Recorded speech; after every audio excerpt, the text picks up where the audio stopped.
Cheapest to build, hardest to kill, WWII's best value machines. The most decisive machines of World War II weren't the fanciest. They were the ones you could build by the thousands, repair in a muddy field, and send back into the fight again and again. Today, we're counting 25 picks that delivered the most punch per factory hour. Number 1. T-34, the everyman's tank. The Soviet medium tank that combined sloped armor, wide tracks, and a diesel engine into a battlefield revolution. Its angled armor made rounds glance off, its V2 diesel kept it running in heat and deep cold, its wide tracks clawed through mud and snow. It could be built faster and simpler as the war went on, and it scaled up to the T-34-85 with a bigger gun without stalling production. It became the most produced tank of the war, and it did exactly what value demands: show up in numbers, survive punishment, and push west until the job was done. Number 2. M4 Sherman, the Anvil. America's standard medium tank wasn't a duelist's dream. It was a logistics miracle. Nearly 50,000 were built with standardized parts and multiple reliable engines. Its powered turret traverse was quick, its radios were solid, and field repairs were straightforward. Upgrades like better armor layouts, improved ammo stowage that cut fire risk, and the adoption of higher velocity guns kept it competitive. The Sherman wasn't unstoppable alone, it was unstoppable as a system, easy to make, easy to fix, and always available when a unit needed steel in the line. Number 3. Stug the 3, budget tank killer. Germany's workhorse assault gun turned tank destroyer, built on the Panzer III chassis to save time, materials, and complexity. Its low silhouette, solid gun, and defensive doctrine made it lethal. It's credited with knocking out more enemy tanks than any other German armored vehicle, all while consuming fewer resources than turreted designs. When your factories are under pressure and your fronts are long, you build what delivers the most fight per ton of steel. For Germany, that was often the Stug. Number 4. Valentine, the little tank that could. Britain's modest infantry tank found fame not just in North Africa, but in the East through Lend-Lease. It was simple, reliable, and easy to maintain. It kept running where many others struggled. Canadian production helped fill Commonwealth and Soviet needs, and the Red Army valued its mechanical dependability. It wasn't glamorous or heavily armed by the end of the war, but it kept showing up and doing the basic job, moving infantry forward under armor day after day. Number 5. Jagdpanzer 38T, Hetzer. A compact German tank destroyer that squeezed hard-hitting power into a small, steeply sloped package.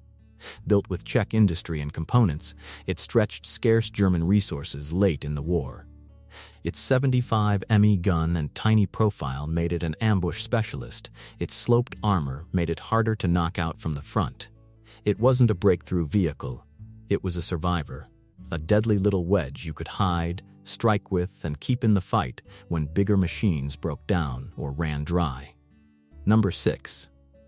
Universal Carrier, Bren Gun Carrier, the world's most produced armored fighting vehicle, over 100,000 built in Commonwealth factories. It was simple, light, and endlessly adaptable. Scout car, machine gun platform, ammo runner, stretcher carrier, even a command post on tracks. It was cheap to build, quicker to train on than a full tank, and tough enough to get through mud and small arms fire. It didn't make the headlines, it made operations possible. Number 7. Ilyushin Il-2, the flying tank. The Soviet ground attack icon was a blunt instrument with a steel heart. An armored shell protected pilot, fuel, and engine from small arms and flak. Its cannons, rockets, and bombs made life miserable for tanks and columns. More than 36,000 were built, making it one of the most produced combat aircraft in history. Later versions added a rear gunner to improve survivability. It flew low, hit hard, and came back, turning factory simplicity into battlefield shock. Number 8. Hawker Hurricane, the factory fighter. The Hurricane wasn't the nimblest fighter over the channel, but it was the one Britain could build and repair in numbers at the critical moment. Its mixed construction was easier for dispersed factories and easier for ground crews to patch. It carried much of the burden in the Battle of Britain and then pivoted to fighter-bomber and night fighter roles. When a nation needed quantity, availability, and rugged handling more than elegance, it reached for the Hurricane and won time to survive. Number 9. Grumman F4F Wildcat, the Brawler. A tough little carrier fighter that learned to beat the A6M0 not by outturning it, but by outthinking it.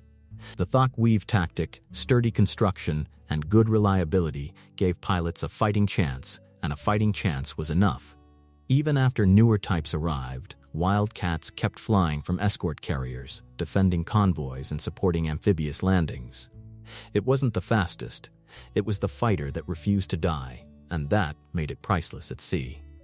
Number 10. Polikarpov Po-2, Night Witch's Whisper. A wooden fabric biplane with the soul of a mosquito. It flew so slow and low that modern interceptors struggled to engage, and at night it became a ghost. Soviet night bomber units, most famously the all-women 588th Night Bomber Regiment, nicknamed the Night Witches, used it to harass, disrupt, and demoralize. It required little fuel, little training, and little maintenance, but it kept the enemy awake and afraid. Sometimes, simplicity beats sophistication. Number 11. Douglas C-47 Skytrain Dakota. The transport that kept armies in motion. Based on the DC-3, the C-47 dropped paratroopers over Normandy, hauled fuel and ammo to the front, and flew the hump over the Himalayas under fire and in brutal weather. It absorbed damage and came home. It landed on rough strips and took off again with precious cargo. You win campaigns by moving people and supplies, and the C-47 was the airborne conveyor belt that never stopped. Number 12. ZIS-376 MUM Divisional Gun. The Soviet one-gun solution for much of the war, combining field gun and anti-tank roles in a design optimized for mass production. It used efficient manufacturing techniques, was rugged in service, and could be issued widely with simplified training and logistics. With over 100,000 produced, it became as common as it was deadly. One tube, many jobs, and always enough of them to matter. Number 13. QF 25-pounder, the British Swiss Army gun. The standard British field gun/howitzer blended accuracy, reliability, and mobility.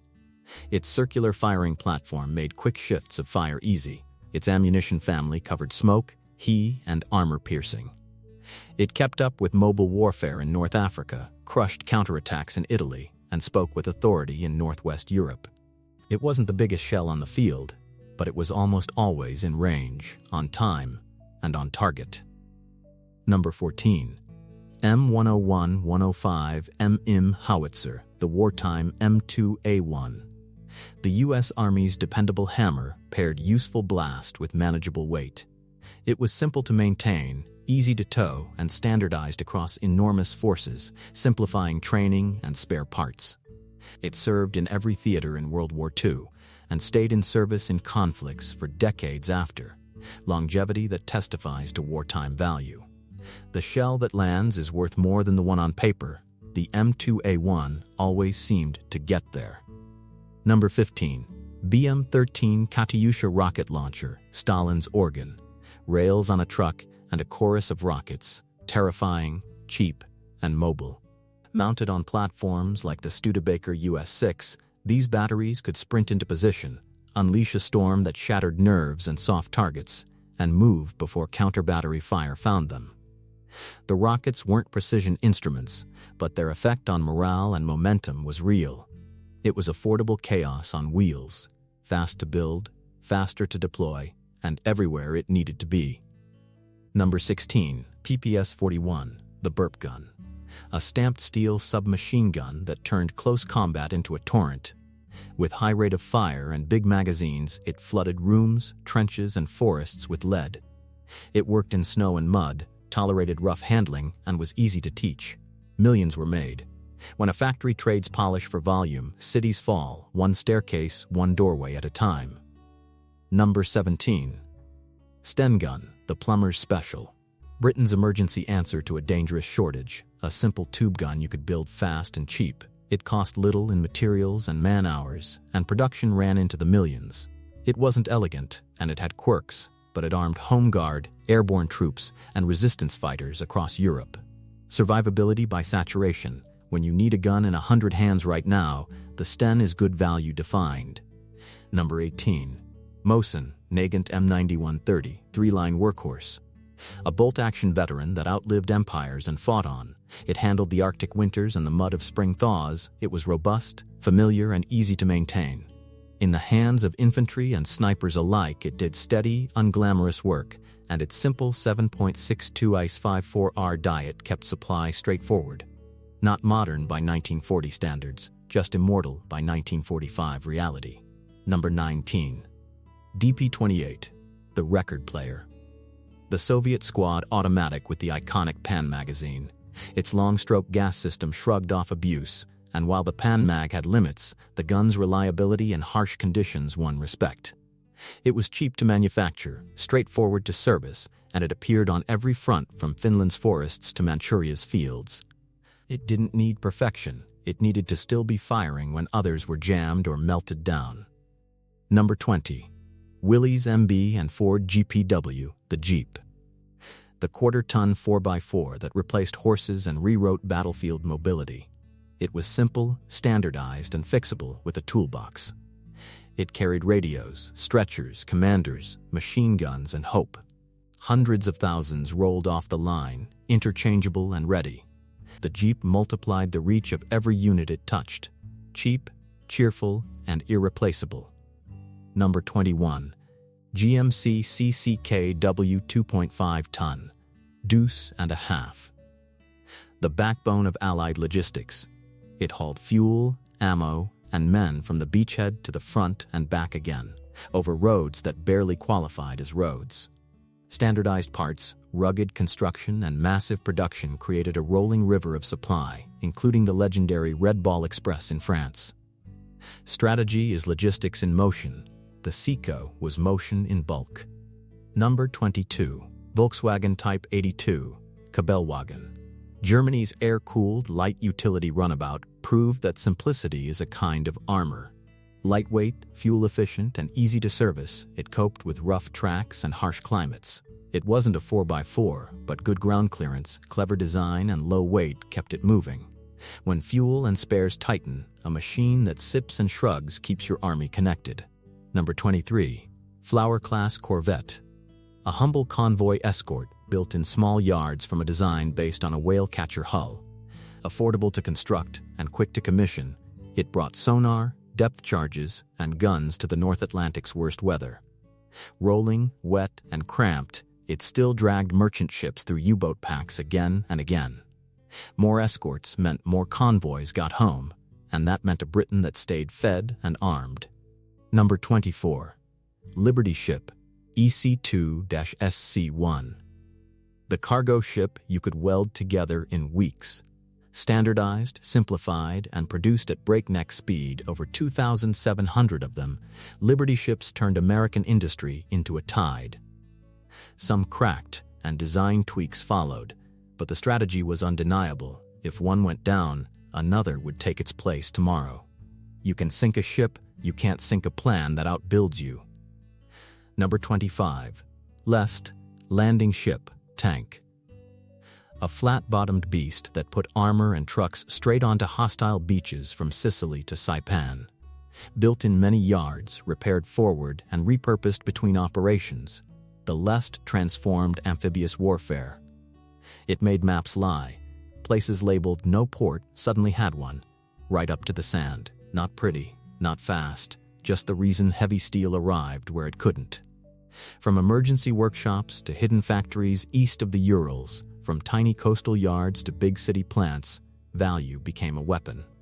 These weren't masterpieces of refinement, they were masterpieces of priorities. Make it simple so you can build it fast. Make it strong so you can fix it in the field. Make so many that the enemy cannot stop them all. When the mud was deep, when the fuel was thin, when replacements were late, these machines kept moving. A Tiger tank could dominate a field. A T-34 could dominate a theater. An elite fighter could win a duel.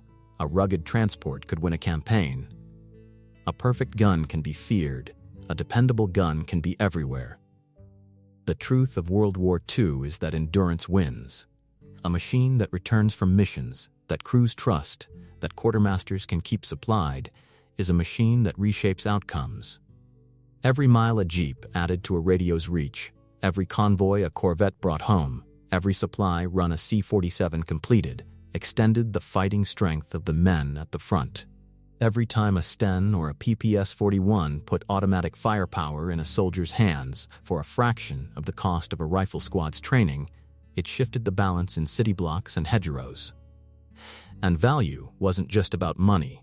It was about time, labor, fuel, shipyard space, airfields, and training hours. It was about building machines that forgave mistakes, tolerated abuse, and could be understood by crews with little sleep and less comfort. It was about logistics as a doctrine, factories as arsenals of confidence, and the industrial art of making good enough into good enough to win. So here's the question for you. Which machine on this list punched above its weight the most, and what did we miss? Would you pick a different best value for the sea, the sky, or the mud? Tell us your pick for the cheapest to build and hardest to kill, and why it matters.